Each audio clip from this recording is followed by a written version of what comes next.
Hey everybody, welcome to the intersection of sports and marketing. I'm Cristiano, and this is episode 25 of OUTOFSCOPE, why you can't base e-commerce success solely off of sales numbers. All you marketers out there need to listen to this. Sports marketing expert, Cristiano. Cristiano. Marketers and advertisers and brands always have to keep in mind, you have to play to the state of your audience. Endurance sports athletes are absolutely fanatics. Having a Facebook page doesn't get you any business, but doing it right can be quite effective.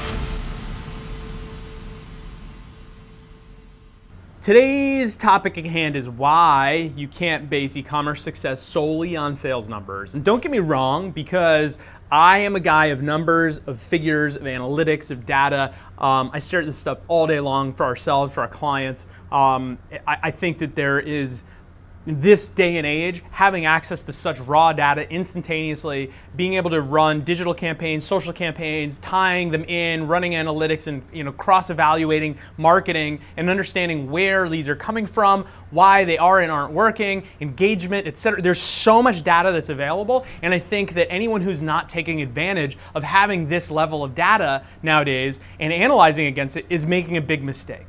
However, I think that in this day of data, especially surrounding e-commerce, I think that so many marketers and even analysts will rely too heavily on the data and look at what's working and what's not solely based on dollars in and dollars out. And that's a massive mistake.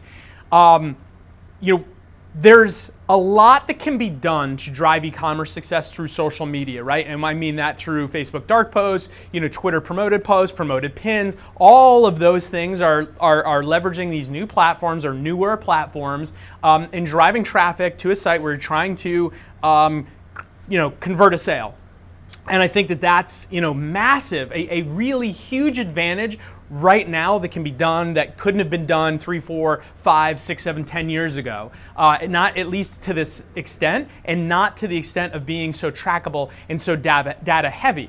However, just looking at dollars into, let's say you're running an e-commerce campaign and you're using social media as the base for that campaign to drive traffic and to drive sales. And if you just look at, okay, we spent X dollars on promoting this and we received X dollars in sales, if you just look at those two figures, it doesn't tell the whole story. And here's why. The benefit outside of just direct selling through, let's use Facebook as the main platform, for example, and say, okay, well, we put X dollars in and we got X dollars out. It was either in our minds a success or not a success. That's not as clear cut as it really is, because the benefit of marketing through these social platforms is not only are you driving targeted sales, not only can you measure against that, you get instantaneous feedback. If you're running a dark post campaign, people are still commenting, liking or not liking or sharing or not sharing posts that you have in the back end on the dark post campaign trying to drive sales.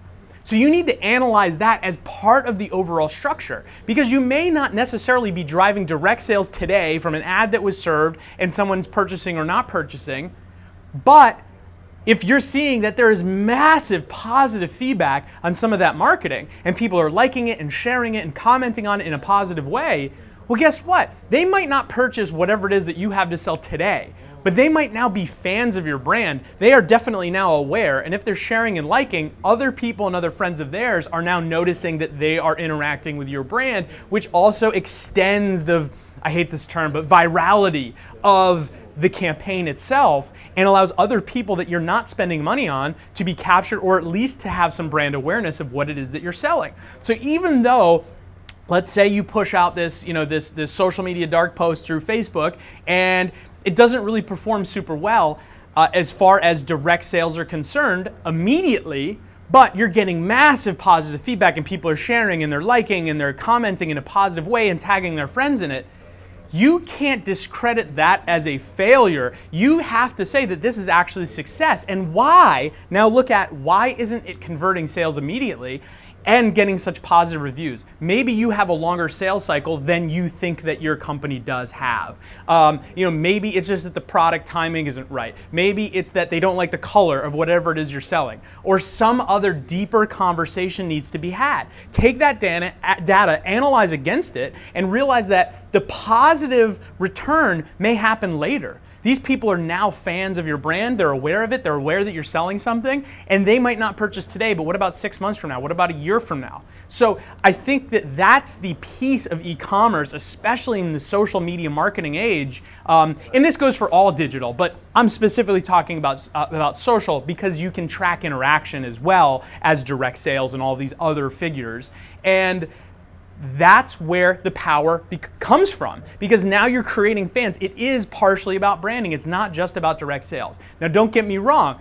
If your KPI is to sell, you need to sell, and you need to figure out why that's not selling. But it might not be the advertising or the marketing that's not selling it. It might be the product. It might be the landing page. It might be the website. It might be the checkout process. There's 2,000 other reasons why it may not be selling today.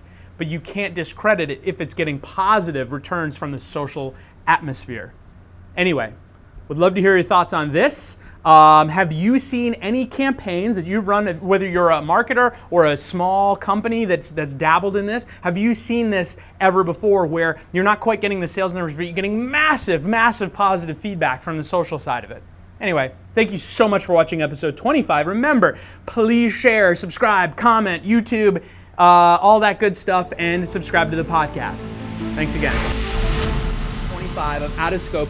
I'm Brian Cristiano, and this is I totally f***ed it up.